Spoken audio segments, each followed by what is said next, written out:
Joining me now, Shannon Pettypiece, senior White House reporter for NBC News Digital. Shannon, in your latest article, you wrote that Trump's coronavirus claims haven't matched response reality. Talk about what you mean by that, and do you expect the Trump administration to face some more questions along this line at today's press conference, as it did yesterday? Well, I certainly think this is something that reporters are going to continue to press on, and my good colleague Kelly O'Donnell will be in the chair today doing that for NBC, as we just heard from her. This has been a recurring theme, the idea that the president overselling what he is doing. We saw him tweeting today about a drug that he says one of the biggest game changers, potentially, an experimental treatment. He has talked about a ship that is going to be off the coast of New York that is currently weeks away from being ready to be there. He has talked about a website. We all remember this big website rollout that was going to be available soon and gave the impression of people who across the country could go to this website and find a testing location. Well, that site is available now, but is available for only 2 counties in California.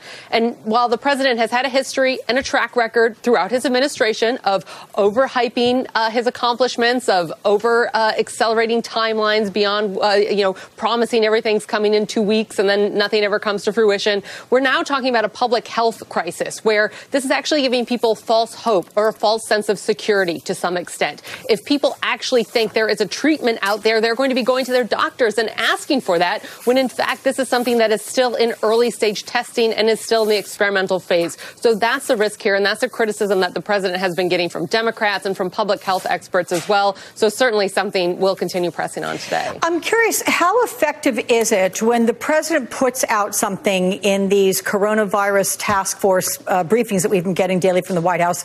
When Dr. Anthony Fauci, for example, and even to some degree Vice President Mike Pence yesterday, come back and softly counter what the president has said, where do you think ears are tuned right now?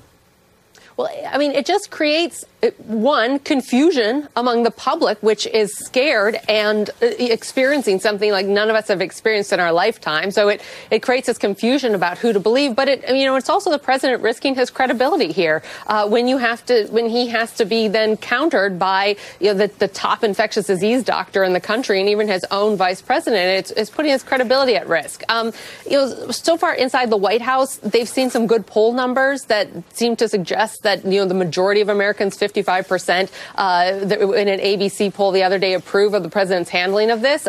That seemed to have really bolstered spirits in the White House, and it was something that the president's allies were tweeting out. Well, 55% of people in the country having confidence in the president's handling of a crisis isn't exactly a great number. We saw numbers like 65%, 70% with President Obama this same time. So I think the president is putting some of his credibility on line here in this effort to try and stoke hope and downplay some of the seriousness of this situation. Okay, Shannon Pettypiece, thank you for that.